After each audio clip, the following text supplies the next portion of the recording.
हाय। आज हम इस वीडियो के अंदर गोदरेज इंडस्ट्रीज के बारे में डीप डाइव एनालिसिस करेंगे और कुछ डेटा पॉइंट्स के बारे में आगे पढ़ेंगे कि इस कंपनी के फ्यूचर में आगे क्या क्या अपॉर्चुनिटीज मुझे दिखाई देती हैं। तो इस वीडियो पे बने रहे और अगर आपको ज़्यादा मज़ा आता है ऐसी कंपनीज के बारे में पढ़ने के लिए तो आप मेरे चैनल को सब्सक्राइब भी कर सकते हैं। Thank you. तो अब स्टार्ट करते हैं इस बिजनेस के बारे में।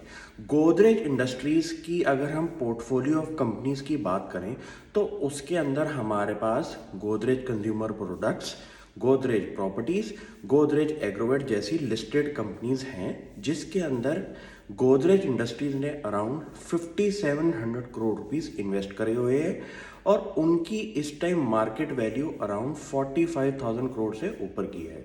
तो ये हमारी जो कंपनी है वो हमारी होल्डिंग कंपनी है गोदरेज ग्रुप की।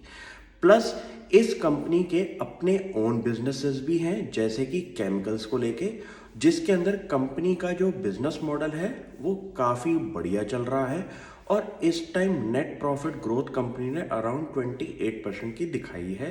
और अगर मैं इस कंपनी की कैश फ्लोज की बात करूं तो इस टाइम कंपनी के कैश फ्लोज नेगेटिव हैं। रीज़न बीइंग कंपनी का जो न्यू बिजनेस है उसके अंदर कंपनी की काफ़ी ज़्यादा कैपिटल लग रही है।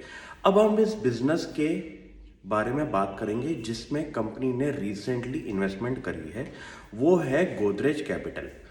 कंपनी ने कुछ टाइम पहले एक न्यूज़ रिलीज निकाली कि वो 1500 करोड़ रुपीस इन्वेस्ट करेंगे गोदरेज कैपिटल के अंदर। तो मार्केट को ये चीज़ के बारे में पहली बार पता चला कि अब गोदरेज इंडस्ट्रीज हमारी एक नए बिजनेस वर्टिकल में घुस रही है जो कि होगा फाइनेंसिंग।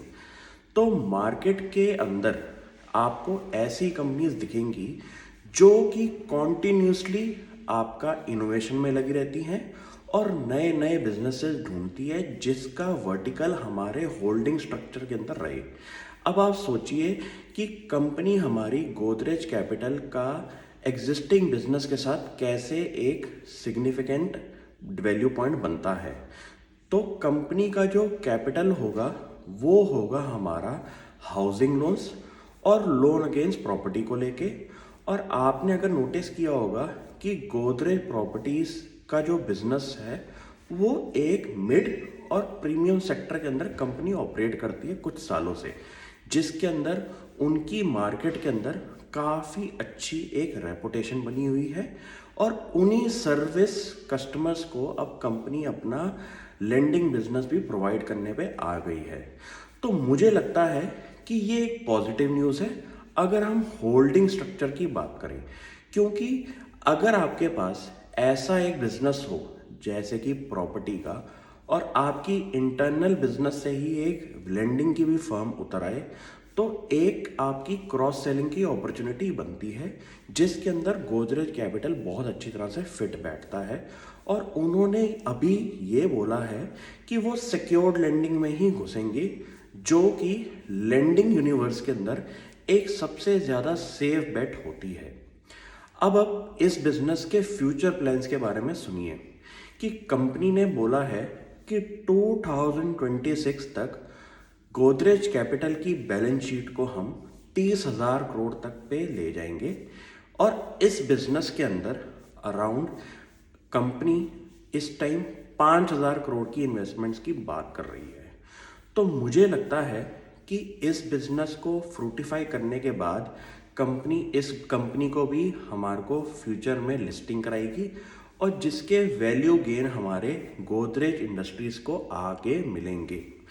तो मुझे लगता है 2 से 3 साल के बाद जब ये बिजनेस स्टेबल हो जाएगा तो गोदरेज इंडस्ट्रीज इस कंपनी का आईपीओ लेके आएगी और वैल्यू अनलॉकिंग की वजह से इस शेयर के अंदर कुछ ज़्यादा रिटर्न्स बन सकती हैं।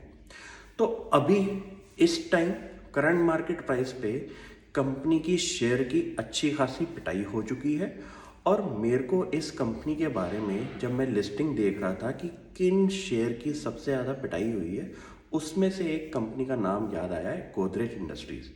तो मैंने कंपनी की बैलेंस शीट को ढंग से स्टडी किया कि कंपनी का बिजनेस मॉडल क्या है, कि कंपनी को हमारे को एक एग्जिस्टिंग बिजनेस है उनका केमिकल्स का जो कि उनका कोर होल्डिंग स्ट्रक्चर के अंदर आता है, प्लस कंपनी को डिविडेंड इनकम आती है अपनी पोर्टफोलियो ऑफ इन्वेस्टमेंट से, जिनकी वैल्यू इस टाइम 45,000 करोड़ से ऊपर की है।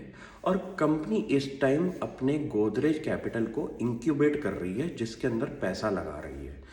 तो ऐसा लगता है कि अभी इस बिजनेस के अंदर और कैपिटल की रिक्वायरमेंट होगी, जैसे कंपनी ने बोला है, लेकिन फ्यूचर मुझे पॉजिटिव लगता है, क्योंकि हिस्ट्री ये कहती है कि गोदरेज ग्रुप जिस बिजनेस के अंदर भी घुसा है, उन्होंने काफ़ी ज़्यादा अच्छी रेपुटेशन अपनी बनाई है मार्केट के अंदर अपनी प्रोडक्ट ऑफरिंग को लेके। सिमिलरली मुझे गोदरेज कैपिटल में भी सेम चीज़ आगे जाके दिखाई देगी। तो आप भी ऐसी कंपनीज को स्टडी करें, और आपको अगर लगता है कि ऐसी वैल्यू अनलॉकिंग वाली अपॉर्चुनिटीज़ आपके दिमाग में भी आती हैं, तो आप मुझसे डिस्कस करें। I will also further study and I will give you my fair view of point. Thank you.